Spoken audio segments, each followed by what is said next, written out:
پول یا جائزہ ٹیلی phone calls کے ذریعے کیا گیا ہے، ٹیکسٹ میسیجز کے ذریعے یا آن لائن کیا گیا ہے؟ کیا ہم لیکن ناظرین، آپ کی میزبان فائقہ حسین حاضر ہوئی ایک نئی ویڈیو کے ساتھ۔ تو آج کا جو ہمارا ٹاپک ہے وہ یہ ہے کہ امریکہ کے صدارتی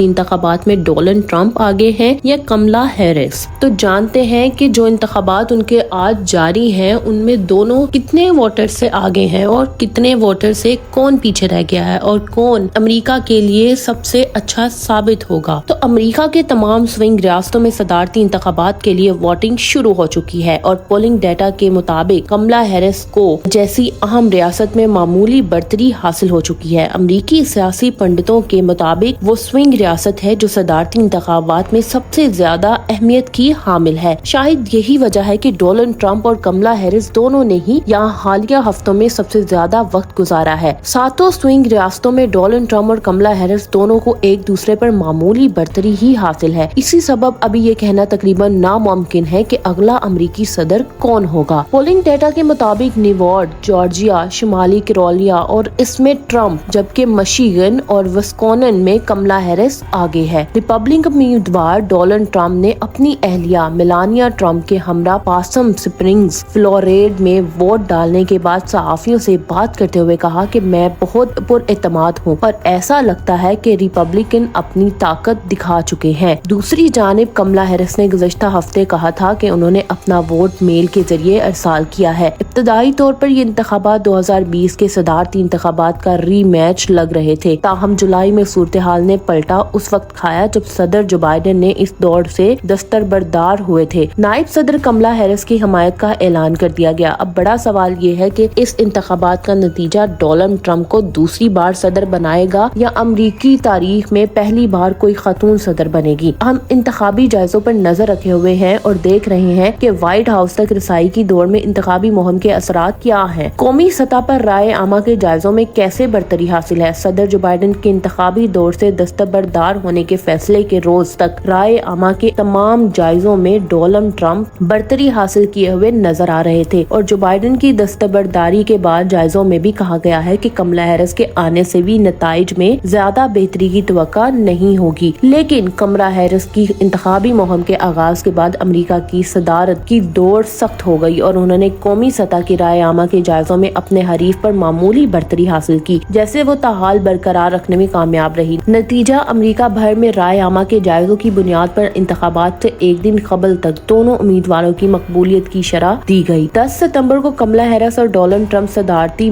میں آمنے سامنے آئے، جسے 6 کروڑ 7 لاکھ افراد نے دیکھا۔ اس مباحثے کے بعد بھی کملا اپنی برتری کا فرق اور برقرار رکھنے میں کامیاب رہی، لیکن گزشتہ چند روز کے دوران اس فرق میں کمی آئی ہے، جو کہ نیچے دیے گئے پول ٹریک چارٹ میں واضح ہے۔ اس چارٹ کی ٹرینڈ لائن ظاہر کرتی ہے کہ کملا ہیرس کے صدارتی انتخابات کی دوڑ میں شامل ہونے کے بعد امیدواروں کی مقبولیت کی شرح میں کیسے تبدیلی آئی ہے۔ اگرچہ یہ رائے عامہ کے جائزے اور پولز اس بات کی جانب اشارہ ہیں کہ کون سا صدارتی امیدوار ملک بھر میں کتنا مقبول ہے، لیکن یہ ضروری نہیں کہ انتخابات کے نتائج کے پیشن گوئی کرنے کا یہ ایک درست طریقہ ہے۔ اس کی وجہ امریکہ میں الیکٹورل کالج کے نظام کا استعمال ہے، جس میں ہر ریاست کو اس کی آبادی کے تناسب سے ووٹ دیے جاتے ہیں۔ ان الیکٹورل ووٹوں کی کل تعداد 538 ہے اور فتح کے لیے کسی بھی امیدوار کو 270 ووٹ حاصل کرنا ہوتے ہیں۔ امریکہ میں 50 ریاستیں ہیں، لیکن چونکہ اس میں سے بشرط ہر مرتبہ ایک ہی جماعت کو ووٹ دیتی رہتی ہے، یہی ایسی چند ہی ریاستیں ہیں جہاں صدارتی امیدواروں کی جانب سے آپ سیٹ کی امید کی جا سکتی ہے۔ یہ وہ ریاستیں ہیں جو ملک کے صدر بننے کی خواہش مند اور امیدواروں کی قسمت کا فیصلہ کرتی ہے اور انہیں بیٹل گراؤنڈ اسٹیٹس یا کاٹنے کے مقابلے والی ریاستیں کہا جاتا ہے۔ سوئنگ اسٹیٹس میں کیسے برتری حاصل ہے؟ امریکہ میں 7 ریاستیں ایسی ہیں جنہیں سوئنگ اسٹیٹس کہا جاتا ہے، یعنی یہاں صدارتی انتخابات میں کاٹنے کا مقابلہ متوقع ہے اور یہاں سے سامنے آنے والے جائزوں اور پولنگ کے نتائج کافی مسبقانہ ہے۔ یہی وجہ ہے کہ یہ جاننا مشکل ہے کہ ان 7 ریاستوں میں کون آگے ہے اور کیسے برتری حاصل ہے۔ قومی جائزوں کے مقابلے میں ریاستی سطح پر کم پولز ہوتے ہیں، اس لیے ہمارے پاس یہ جاننے کے لیے کم ڈیٹا ہوتا ہے کہ کون آگے ہے، کیونکہ ہر پول میں غلطی کے امکانات ہوتے ہیں، جیسے مارجن آف ایریا کہا جاتا ہے، جس کا مطلب یہ ہے کہ تعداد زیادہ یا کم ہو سکتی ہے۔ ابھی جو صورتحال ہے اور حالیہ سروے یہ ظاہر کرتے ہیں کہ ان 7 ریاستوں میں چند ریاستیں ایسی ہیں جہاں دونوں صدارتی امیدواروں کے درمیان مقبولیت کا فرق انتہائی حد تک کم ہے۔ اس میں کلیدی اہمیت کی حامل ریاست بھی شامل ہے کیونکہ یہاں سب سے زیادہ انتخابی ووٹ ہے۔ اس ریاست میں کامیابی کے ذریعے فتح کے لیے درکار 270 ووٹوں تک پہنچنا آسان ہو جاتا ہے۔ اس کے بعد جارجیا، نیواڈا اور شمالی کیرولائنا میں اگست کے آغاز سے لے کر اب تک کئی بار برتری لینے والا امیدوار بدلا ہے، لیکن ٹرمپ کو اب یہاں معمولی برتری حاصل ہے۔ 3 دیگر ریاستیں مشیگن، پینسلوانیا اور وسکونسن میں ہیرس اگست کے آغاز سے 2 یا 3 پوائنٹس کی برتری حاصل کیے ہوئے تھی، لیکن حالیہ دنوں میں انتخابی جائزوں میں مقابلہ سخت ہو گیا اور اب ٹرمپ کو پینسلوانیا میں معمولی برتری حاصل ہے۔ یہ تینوں ریاستیں روایتی طور پر ڈیموکریٹک پارٹی کا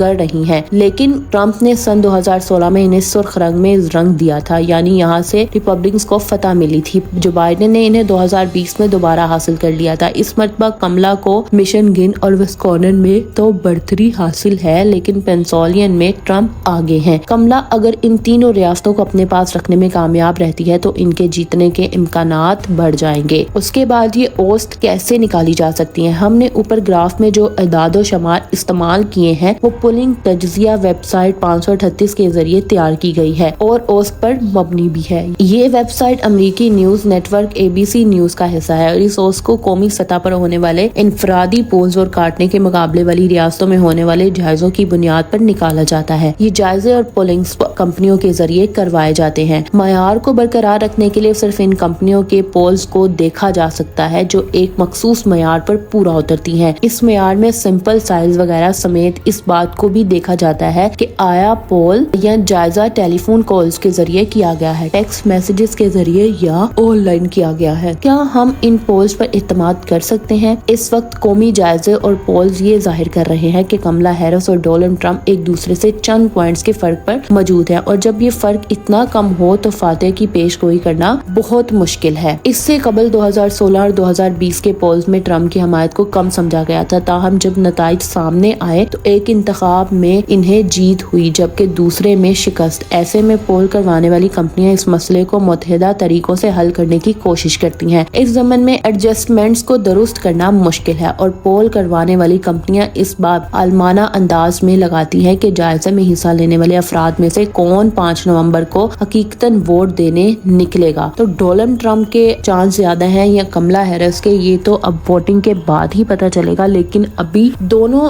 برابر کے ووٹ لیے بیٹھے ہیں۔ اور اسی کے ساتھ ساتھ مجھے دیجیے اجازت، ملیں گے ایک نئی ویڈیو کے ساتھ۔ اللہ حافظ۔